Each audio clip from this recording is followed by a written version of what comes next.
Should pop-up coffee stands serve AeroPress coffee?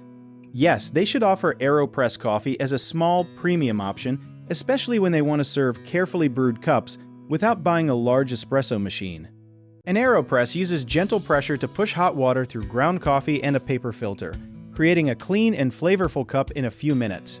It is small, light, inexpensive, and easy to carry, which makes it useful for a temporary stand with limited space.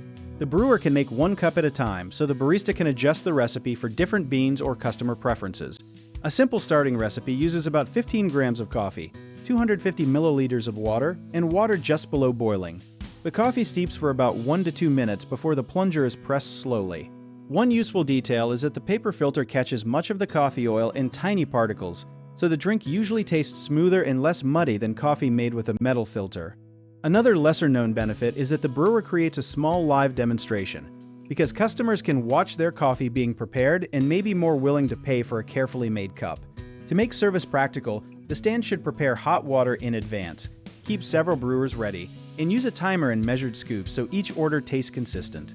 A common mistake is treating the AeroPress like a fast drip machine, so the stand should explain that every cup is made separately and may take several minutes. Another mistake is using water that is too hot, which can make lighter coffees taste harsh. Let freshly boiled water cool briefly before brewing. Some people also assume the AeroPress can replace an espresso machine, but it cannot create true espresso pressure or the same thick texture, so the menu should call it brewed coffee rather than espresso. Finally, serving too many complicated recipes can slow the line, so choose one dependable recipe first and add variations only after the workflow is smooth. If you enjoyed the video, check out our online resources that can really help get your business started in the description below.